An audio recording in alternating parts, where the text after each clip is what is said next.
qui m'a guidée par là, tout simplement. J'ai pas été tout le temps consultante. Je faisais un autre métier avant. J'étais dans la communication marketing et j'ai réalisé un bilan de compétences qui a mis justement certaines choses en avant, dont le besoin d'accompagner des personnes et de venir en aide, de me sentir utile dans mon métier. Et finalement, c'est comme ça que je me suis retrouvée à entreprendre une reconversion professionnelle pour réaliser en fait ce métier et pouvoir enfin m'accomplir. Je pense qu'à un moment donné dans notre vie, on est un peu dans le flou, où on se pose pas mal de questions parce que finalement, on évolue constamment et puis des fois, on ne sait plus quels sont nos objectifs, on perd nos objectifs de vue et le bilan de compétences, ça permet justement de prendre ce temps d'introspection, de se reposer les bonnes questions, de prendre le temps pour soi, pour se dire, ok, maintenant qui je suis aujourd'hui, est-ce que je suis la même personne qu'il y a 2 ans, 4 ans, 5 ans, est-ce que j'ai évolué? Est-ce que la personne que je voulais être demain, c'est la même personne? Et ce temps-là, il est nécessaire. Et je pense que c'est nécessaire de se faire accompagner dans cette réflexion-là.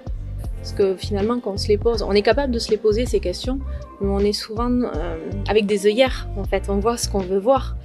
Et le fait d'être accompagné et d'avoir une personne qui nous stimule, ça permet d'ouvrir le champ des possibles, en fait. Mais déjà, quand on est dans le brouillard, j'ai l'impression qu'on se sent un petit peu seul dans son brouillard. Donc déjà, c'est de se faire accompagner, alors que ce soit d'en parler déjà autour de soi, avec ses amis, avec les gens, voilà, son entourage. C'est déjà une première étape, je pense, de pouvoir oser dire, ok, en ce moment, je vais peut-être pas très bien, je me sens pas forcément à ma place. Je pense que c'est la première étape. La deuxième étape, c'est oser faire appel à un professionnel qui pourra justement me guider, parce que même si j'ai une vague idée, je ne sais pas quelles sont les étapes qui vont m'amener naturellement et facilement vers une conclusion. Parce que c'est un peu comme quand on fait de la montagne finalement. Quand tu regardes le sommet de la montagne et que tu vas faire cette rando, tu as l'impression que tu n'y arriveras jamais en haut. Et si tu commences à marcher et que tu fais un pas devant l'autre, tu arrives au sommet et tu es fier de toi et tu regardes le chemin en arrière et tu te dis ouais, en fait j'ai accompli plein de choses. Mais peut-être que si j'avais pas rencontré la personne qui m'avait amenée sur cette rando, je serais restée en bas à la regarder pendant 2 heures. Ma petite anecdote à moi, en fait, ça sera, je pense, ma fierté.